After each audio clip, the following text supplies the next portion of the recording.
आप सभी को नमस्कार। आपका हमारे the study of circle YouTube channel पर स्वागत है। आज हम अक्षांश और देशांतर रेखाओं के बारे में पढ़ेंगे। अक्षांश रेखाएं पूरब से पश्चिम की तरफ खींची गई हैं। इनकी इनकी लंबाई अलग अलग है। यह उत्तरी ध्रुव और दक्षिणी ध्रुव तक समानांतर खींची गई हैं। इनकी लंबाई अलग अलग है।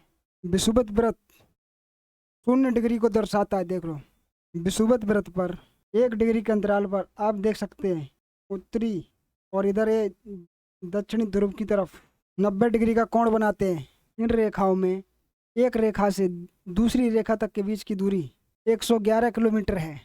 ये रेखाएं विषुवत वृत्त से उत्तरी ध्रुव तक 90 हैं और विषुवत वृत्त से दक्षिणी ध्रुव तक 90 हैं। और विषुवत वृत्त को एक मान लिया जाए तो इन रेखाओं की कुल संख्या 181 हो जाती है।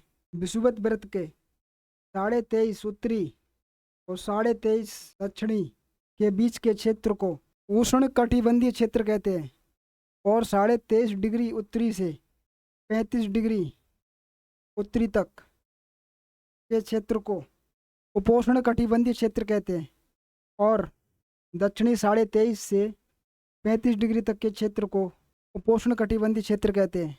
35 डिग्री उत्तरी से 45 डिग्री उत्तरी तक के क्षेत्र को शीतोष्ण कटिबंधीय क्षेत्र कहते हैं।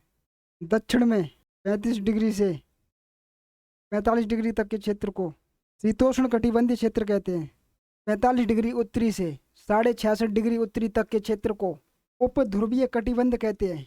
ऐसे ही दक्षिण में 45 डिग्री से 66.5 डिग्री तक के क्षेत्र को उपध्रुवीय कटिबंधीय क्षेत्र कहते हैं।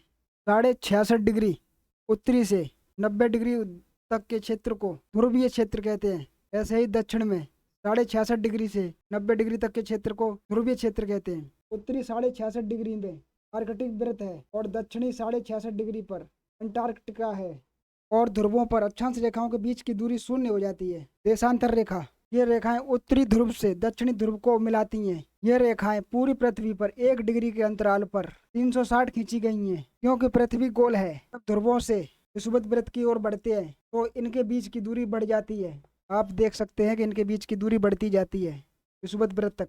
और विषुवत वृत्त पर इन रेखाओं के बीच की दूरी 111.32 किलोमीटर हो जाती है और ध्रुवों पर इनके बीच की दूरी 0 हो जाती है। समय की गणना, तिथि रेखा और देशांतर। हमारी पृथ्वी पश्चिम से पूरब की ओर चक्कर लगाती है, इसलिए वह स्थान जो ग्रीनविच के पूरब में, उसका समय ग्रीनविच के आगे होता है और ग्रीनविच के पश्चिम में उसका समय ग्रीनविच के समय से पीछे होता है। क्योंकि जो रेखा ग्रीनविच से होकर गुजरती है उसे 0 डिग्री रेखा या में उत्तर रेखा कहते हैं। हमारी पृथ्वी पश्चिम से पूरब की ओर घूमती है और जहां से होकर ग्रीनविच की लाइन गुजरती है, इसलिए वह स्थान जहां से होकर ग्रीनविच की लाइन गुजरती है उधर का समय आगे होगा और इसके पश्चिम में 1 दिन पीछे रहेगा। क्योंकि यह लाइन 0 डिग्री माना गया है इस लाइन को। क्योंकि जो रेखा ग्रीनविच रेखा से होकर गुजरती है उसे 0 डिग्री रेखा या में उत्तर रेखा कहते हैं। क्योंकि जब पृथ्वी अपने अक्ष पर 24 घंटे में 360 डिग्री घूमती है, अर्थात 1 डिग्री घूमने में पृथ्वी को 4 मिनट लगते हैं। यह 180 डिग्री तिथि रेखा एक अंतर्राष्ट्रीय तिथि रेखा है। 180 डिग्री पर जो रेखा बनी हुई है यह एक अंतर्राष्ट्रीय तिथि रेखा है। इसके पश्चिम में समय बढ़ता है और पूरब में समय घटता है। भारत में समय की गणना,